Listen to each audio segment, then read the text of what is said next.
Friends, welcome to my YouTube channel learning classes. आज का हम लोग का मेन टॉपिक है हमारा मेन टॉपिक है parts of speech. Parts of speech जो कि हम लोग बचपन से पढ़ते आते हैं, उसी के बारे में हम लोग जानेंगे। लोग अभी सोच रहे होंगे आप लोग कि कंपटीशन में कहाँ हम लोग पार्ट्स ऑफ स्पीच पढ़ते हैं, लेकिन हम कंपटीशन की तैयारी करें या फिर बचपन में जो पढ़ते हैं सब एक दूसरे से रिलेट होता है। बिना पार्ट्स ऑफ स्पीच के बगैर हम कोई भी चीज़ नहीं पढ़ सकते। इंग्लिश में हम इंग्लिश में कोई वर्ड भी लिखते हैं उसमें भी पार्ट्स ऑफ स्पीच आता है। बिना पार्ट्स ऑफ स्पीच का हम इंग्लिश का एक वर्ड तक नहीं लिख सकते हैं। तो हम लोग देखते हैं कि पार्ट्स ऑफ स्पीच होता क्या है। जनरली क्या करते हैं कि हम लोग जो भी पढ़ाया जाता है हम लोग पढ़ लेते हैं कि आज हम लोग का टेंस पढ़ाया जा रहा है, हम लोग को वर्ब पढ़ाया जा रहा है, एडजेक्टिव पढ़ाया जा रहा है, लेकिन उसको अगर कोई बोल दे उसको इनडायरेक्ट वे में कि क्या आपने पार्ट्स ऑफ स्पीच पढ़ा, तो डायरेक्ट हम लोग बोल देते हैं नहीं पार्ट्स ऑफ स्पीच नहीं पढ़ा। लेकिन जो भी हम लोग पढ़ते वो सारा का सारा पार्ट्स ऑफ स्पीच के अंदर ही आता है। तो आज हम लोग थोड़ा सा पार्ट्स ऑफ स्पीच के बारे में देख लेते हैं, टाइम को वेस्ट नहीं करेंगे। यहाँ पे देखें तो वीडियो बड़ा हो जाएगा। पार्ट्स ऑफ स्पीच, इसको हमको डिफिनीशन नहीं याद करना। अगर कोई पूछ देते हैं कि पार्ट्स ऑफ स्पीच किसको कहते हैं तो हमको डिफिनीशन नहीं याद करना है। हम लोग बच्चे नहीं रह गए जो हम लोग को पेपर में आएगा कि what is parts of speech. हम लोग को पार्ट्स ऑफ स्पीच को बस समझना है। तो यहाँ स्पीच को हम लोग सेंटेंस कहते हैं। जो स्पीच होता है उसका मतलब सेंटेंस होता है। तो यानी जो सेंटेंस है उसी के पार्ट के बारे में हमको पढ़ना है। जो भी सेंटेंस हम लिखते हैं चाहे वो कितना भी बड़ा पार्ट, कितना भी बड़ा सेंटेंस क्यों ना हो, अगर उसको हम थोड़ा थोड़ा में बांटेंगे तो सब में पार्ट्स ऑफ स्पीच आएगा। जैसे कि अगर हम लोग लिखते हैं राम इट्स अ मैंगो, तो ये सारा जो वर्ड लिखा हुआ है, ये सारा वर्ड, ये सारा पार्ट्स ऑफ स्पीच ही है। ये पार्ट्स ऑफ स्पीच के बाहर नहीं है। जैसे कि अगर राम है तो ये राम क्या है, ये इट्स क्या है, ये मैंगो क्या है, ये सारा हमारा किसके अंदर आएगा, पार्ट्स ऑफ स्पीच के अंदर आएगा। जब तक हम लोग पार्ट्स ऑफ स्पीच नहीं पढ़ेंगे तो ये हम नहीं जानेंगे। तो बस पार्ट्स ऑफ स्पीच किसको कहते हैं, तो किसी भी सेंटेंस के पार्ट को हम लोग को स्टडी करना ही पार्ट्स ऑफ स्पीच कहलाता है। ठीक है, आगे हम लोग इसका काइंड, इसको पढ़ने के लिए, हम लोग इसको सुविधा को बनाने के, इसको पढ़ने के लिए और हम लोग हेल्पफुल बनाने के लिए इसको हम लोग कैटेगराइज कर देते हैं। इसको कितने भागों में कैटेगराइज किया गया उसको हम लोग देख लेते हैं। तो ये जो पार्ट्स ऑफ स्पीच है उसको हम लोग 8 भागों में डिवाइड करते हैं। 8 टाइप्स में या कहीं कहीं 9 टाइप्स में भी लिखा जाता है। इसको कहीं कहीं 8, कहीं कहीं 9 भाग में बांट दिया जाता है। लेकिन जब हम लोग बचपन में पढ़ते थे तब हम लोग 8 ही जानते थे। लेकिन अब हम 9 बोल रहे हैं तो कितने सारे बच्चे बोल रहे हैं कि ये 9 कैसे हो गए, ये तो गलत बता रहे हैं। लेकिन नहीं, ये सही है। वो क्या किया है कि किसी चीज को तोड़ करके उसको उसी भाग को अलग से लिख दिया है। तो यहाँ हम लोग 8 ही याद रखेंगे कि पार्ट्स ऑफ स्पीच अगर 9 बोलते तो कितने बच्चे को नहीं पता होता है, कितने दूसरे लोगों को नहीं पता होता है, तो वो गलत कर देंगे। इसलिए हम लोग 8 ही बोलेंगे। फिर हम उनको अलग से समझा देंगे कि ये 9 हमारा कैसे हो गया है। फिर आगे देखते हैं 8 हमारा क्या कौन कौन सा है। तो फर्स्ट नंबर पे हमारा आता है नाउन, सेकेंड में आता है हमारा प्रोनाउन, थर्ड में आता है हमारा एडजेक्टिव,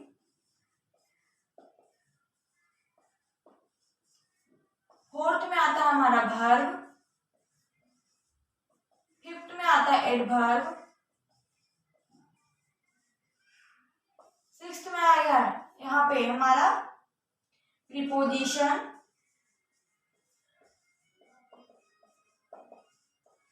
सेवन में होगा हमारा कंजक्शन,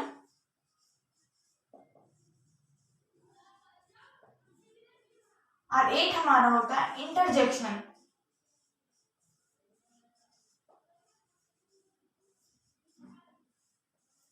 ये पार्ट्स ऑफ स्पीच है, यही हमारा 8 पार्ट्स ऑफ स्पीच है। इन्हीं 8 के बारे में हम लोग को पढ़ना है। और इस कोई भी सेंटेंस लिखेंगे तो यही 8 आएंगे, इस 8 के अलावा कुछ नहीं आता है। तो हम लोग ध्यान देंगे। यहाँ पे तो 8 हम लोग बता दिए, लेकिन ये 9 कौन है, एक एक्स्ट्रा कौन है और किसको उसको हम बोले। जैसे कि अभी थोड़ा देर पहले हम बोले कि किसी पार्ट को क्या क्या बांट दिया है, उसी के थोड़ा सा पार्ट को निकाल के अलग से नेम दे दिया है, उसको हम लोग नॉमा बोलते हैं। नॉमा पार्ट्स ऑफ स्पीच है। तो किसको किया है, तो इस एडजेक्टिव को किया, इस एडजेक्टिव को क्या कर दिया है, बांट दिया और इसको डिटरमिनर कर दिया है,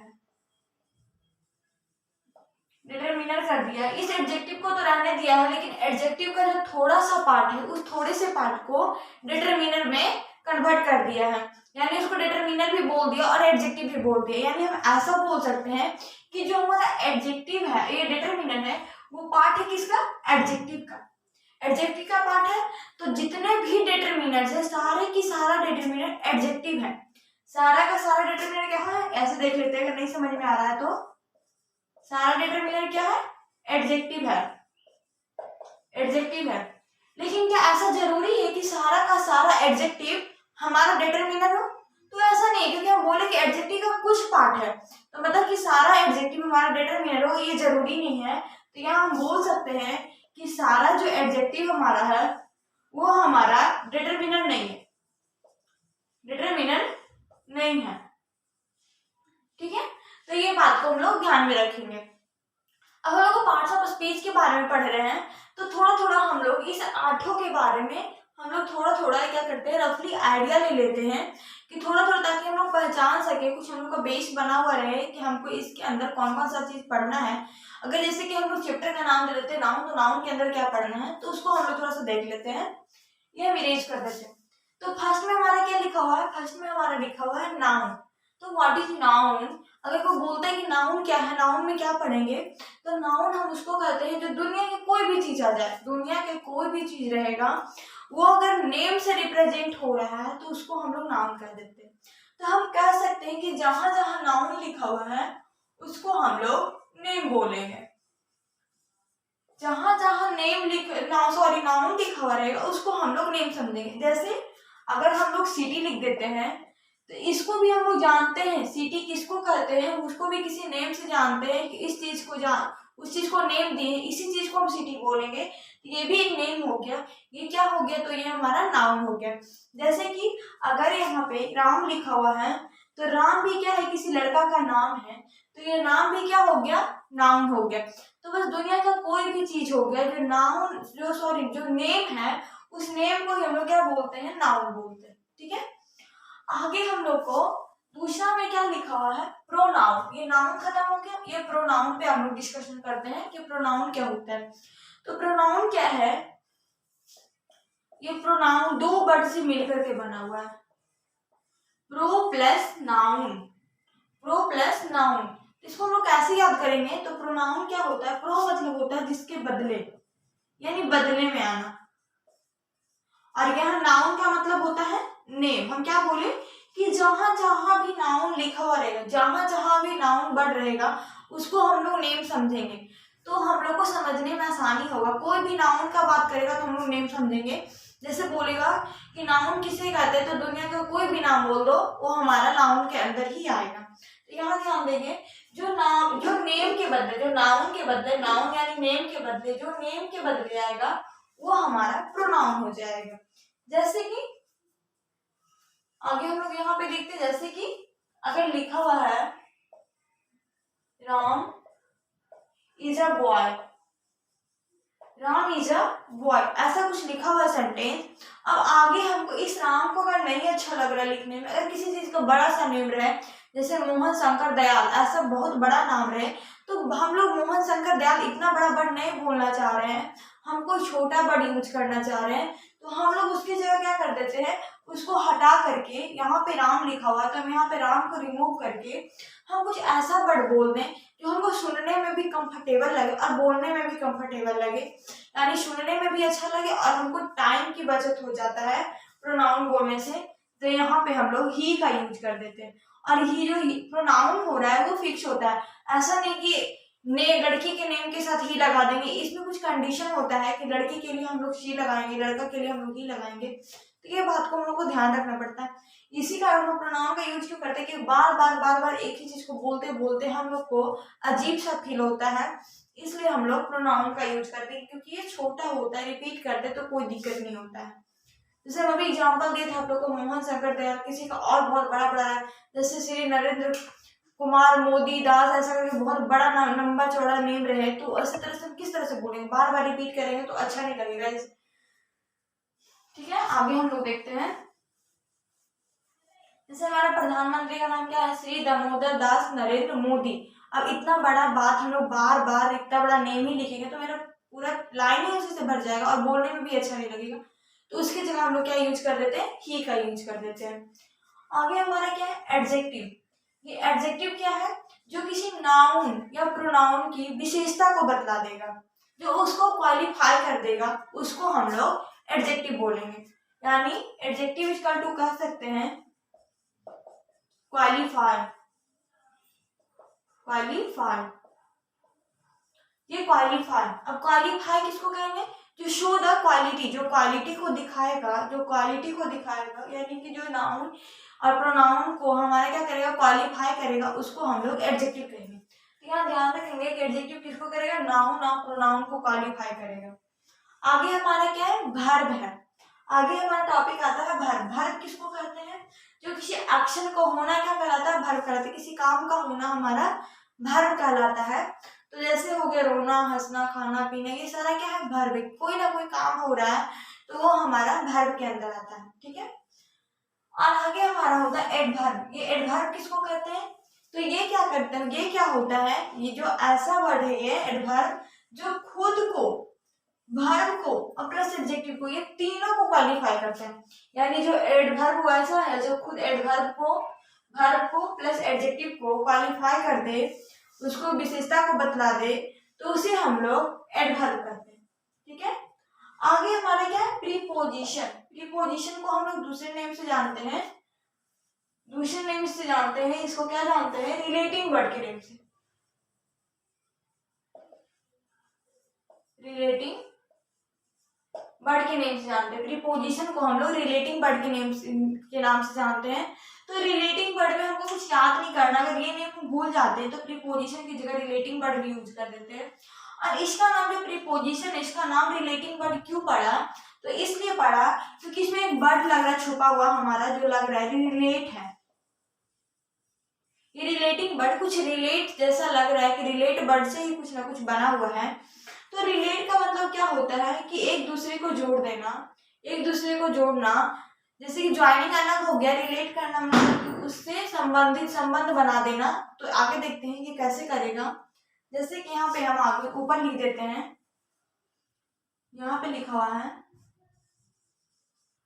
Ram go to Patna, Ram go to Patna. अगर ऐसा कुछ लिखा हुआ राम गो टू पटना, तो ये जो गो है और ये पटना है, ये दोनों के बीच में रिलेशन बनाने का काम कौन कर रहा है, ये टू कर रहा है। अगर ये टू नहीं रहता तो गो और पटना के बीच में रिलेशन नहीं बन पाता। इसी रिलेशन को बनाने के लिए हम लोग यहाँ पे टू का यूज किया। ठीक है, जैसे the father of Ram, the father of Ram, ये ऐसा कोई सेंटेंस लिखा हुआ है। तो इस सेंटेंस में हमको द फादर ऑफ राम लिखा हुआ है, तो इसको हम लोग को सही, अगर ये द फादर और प्लस राम में, द फादर और राम में रिलेशन बनाने के लिए यहाँ पे कौन सा वर्ड का यूज किए हैं, यहाँ वर्ड यूज किया हम लोग ऑफ का। ऑफ अगर नहीं रहता तो वो हमारा गलत हो जाता सेंटेंस, तो इसी को रिलेशन बनाने के लिए हमें यहाँ पे ऑफ का यूज किया।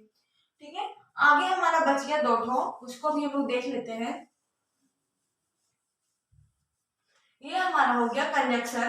कंजक्शन को हम लोग ज्वाइनिंग वर्ड के नेम से भी जानते हैं, ज्वाइनिंग वर्ड के भी नेम से जानेंगे। ये क्या करेगा, एक दूसरे को जोड़ने का काम करेगा।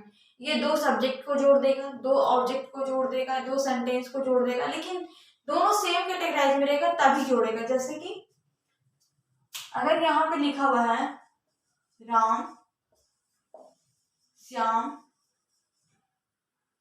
आर बेस्ट फ्रेंड, अगर ये सेंटेंस लिखा हुआ है Ram and Shyam are best friend, तो यहाँ पे राम लिखा हुआ है, श्याम लिखा है, दोनों अलग अलग व्यक्ति है। ये दोनों अलग अलग व्यक्ति को जोड़ने के लिए यहाँ पे हम लोग कंजक्शन एंड का यूज करते हैं। तो Ram and Shyam are best friend, तो यहाँ पे ये दोनों को ज्वाइन करने का काम किया है। तो इसीलिए इसका नाम ज्वाइनिंग वर्ड पड़ गया। ये दोनों को क्या कर दिया, ज्वाइन कर दिया। तो ये किसी सब दो सब्जेक्ट को भी कर सकता है, दो ऑब्जेक्ट को भी कर सकता है, दो सेंटेंस को भी कर सकता है, दो वर्ब को भी कर सकता है। ये किसी भी चीज को बस ये क्या करेगा, ज्वाइन कर देगा। आगे हमारा क्या है, इंटरजेक्शन। इंटरजेक्शन किसको कहते हैं, ये हमारे एक्सप्रेशन को शो करता है। जैसे हम लोग जीत जाते हैं तो हुर्रे करते हैं, अगर हमको चोट लगे तो हम लोग कुछ वर्ड यूज करते हैं। तो ये सारे वर्ड को जो हम लोग अपने इमोशन को, अपने जो भी हम लोग फील करते हैं उसको जो हम लोग एक्सप्रेस करते हैं बोल करके, उसी को हम लोग कंजक्शन करते हैं। जैसे हुर्रे हुर्रे हो गया, अल्लाह हो गया। तो ये सारा वर्ड हमारा क्या है, ये इंटरजेक्शन के अंडर आएगा। ये एक्सप्रेशन वर्ड के टाइप से जाना जाता है। ये एक्सप्रेशन वर्ड, ये ज्वाइनिंग वर्ड, रिलेटिंग वर्ड। अब बात रह गई हमारे ये डिटरमिनर पे। तो डिटरमिनर किसको कहते हैं, तो डिटरमिनर पार्ट है एडजेक्टिव का। तो एडजेक्टिव का ही कुछ पार्ट हो जाता है जिसको हम लोग डिटरमिनर के अंदर रख देते हैं, जैसे कि इच हो गया, मेनी हो गया। तो ये जब हम लोग एडजेक्टिव चैप्टर पढ़ेंगे तो उसी के अंदर हम लोग डिटरमिनर को भी कवर कर लेंगे। ये कोई पार्ट नहीं है। जब एडजेक्टिव हम लोग को कुछ ऐसा एडजेक्टिव है जिसको डिटरमिनर के अंदर भी रख दिया गया है और एडजेक्टिव के अंदर भी रख दिया गया है। आई होप आप लोग को इतना अच्छा लगा होगा। अगर अच्छा लगेगा तो लाइक भी कर दीजिएगा और शेयर भी कर दीजिएगा। और कमेंट में अगर कोई कोई दिक्कत है आप लोग को समझने में तो कमेंट करके जरूर बता दीजिएगा कि हाँ हमें यहाँ पे समझ में नहीं आया, तो हम नेक्स्ट वीडियो में उसके लिए अच्छे से और उसको इम्प्रूव करने की कोशिश करेंगे। Thank you.